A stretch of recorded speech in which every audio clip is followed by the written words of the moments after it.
कि सिर्फ एहसान जताने की जरूरत क्या थी, आकर अगर जाना ही था तो फिर आने की जरूरत क्या थी, कि हाल पूछा भी नहीं और हाल बताया भी नहीं।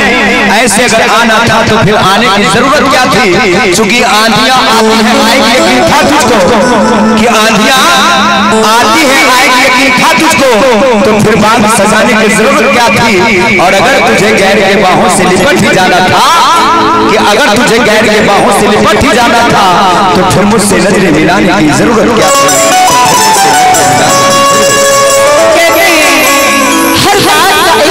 अंदाज होता है, हर बात का एक अलग अंदाज होता है। दिल में बात कुछ हो, ज़बान पे कुछ राज होता है, और जब तक ना मिले प्यार में बेवफाई, तब तक हर किसी को अपने प्यार पे नाज होता है। लेकिन क्या कीजिएगा भैया, प्यार मौत से डरता कौन है, कि प्यार मौत से डरता कौन है। अरे प्यार हो जाता है इससे करता कौन है, कि प्यार पे कुर्बान कर दो दुनिया की सारी दौलत, पहले ये तो पता चले कि मुझसे प्यार करता कौन है। लेकिन प्यार का अंदाज में होता यही होता है कि प्यार करने वाले मरते नहीं मार दिए जाते हैं, कि प्यार करने वाले मरते नहीं मार दिए जाते हैं। कोई कहता कि जला दो, कोई कहता कि दफना दो।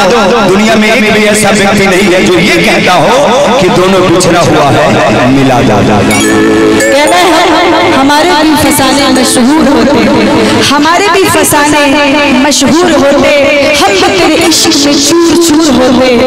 ना आती कम वक्त ये तेरी बेवफाई बीच में, तो हम तेरे नाम से मशहूर होते। वाह वाह क्या बात है, क्योंकि मोहब्बतों को सलीका सिखा दिया मैंने, कि मोहब्बतों को सलीका सिखा दिया मैंने। अरे वफा तेरे बगैर जी कर दिखा दिया मैंने, और जिस रूम में तेरी तस्वीर लगा कर रखा था, माँ कसम उसमें ताला लगा दिया। अरे तू का प्यार करबा, तू प्यार का करबा, तू आज हमसे जुदा भइला, चल गइला कहीं और पर, हम जिया कानी आज तक तहार वीडियो कॉल के स्क्रीनशॉट पर। लेकिन नहीं देखिए, प्यार मोहब्बत के चक्कर में हम पढ़ते नहीं सुन भैया, शादीशुदा है ना, मंच के माध्यम से शायरी भी करते, घर में शायरी भी नहीं कर पाते, जानते हैं सुन भैया। एक दफा की बात है, बस अपने पत्नी के सामने दिल वाले का वो शायरी है ना बोल दिया, मजाक है कि हमें तो अपना लूटा गैरों में कहा था, मेरी कश्ती वहां डूबी जहां पानी कम था। पत्नी हमसे भी टैलेंटेड है, तुरंत जवाब देती है, तुम थे गधे तुम्हारे भेजे में कहाँ कम था, कि तुम थे गधे तुम्हारे भेजे में कहाँ कम था। अरे ससुरा वहां कश्ती लेके कहा गया था जहां पानी कम था। इसलिए प्यार के चक्कर में पड़ते नहीं, क्योंकि ये लड़कियां जब खेल दिखाती है, कभी हंसाती है तो कभी रुलाती है। प्यार के चक्कर में हम लड़कों से ना जाने क्या क्या करवाती है, वायलेंस डलवाती है हमसे, रात रात भर असू भैया से बतियाती है। इसीलिए प्यार नहीं पड़ते हैं।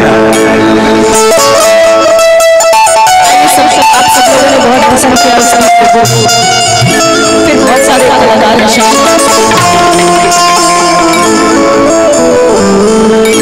हमने भी कभी प्यार किया था, हम भी रातों को जागे थे, हमने भी कभी इश्क किया था, हम भी रातों को जागे थे। था कोई जिसके पीछे हम नंगे पैर भागे।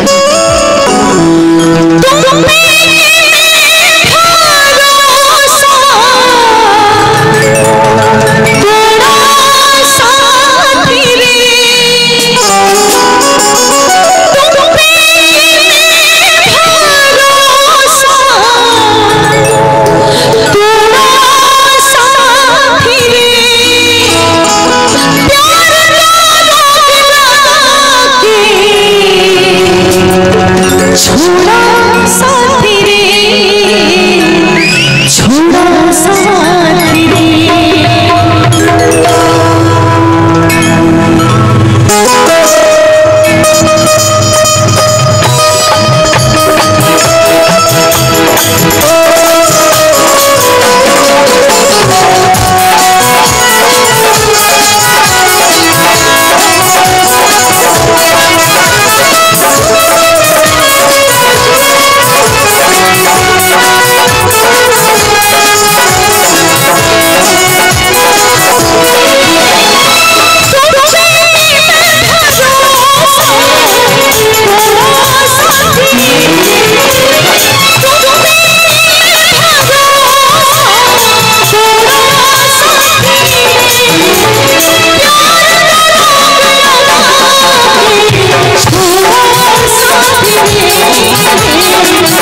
हम भी कभी मुस्कुराया करते थे, हम भी कभी मुस्कुराया करते थे, उजालों में भी शोर मचाया करते थे। हम भी कभी मुस्कुराया करते थे, उजालों में भी शोर मचाया करते थे, मगर उसी दिए ने जला दिया हमारा हाथ, जिस दिए को हम हवाओं से बचाया करते थे। मुझे सिखाया,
देखिए सोना पंखा लेके आ रहे हैं, इसको बहुत गर्मी लग रहा है।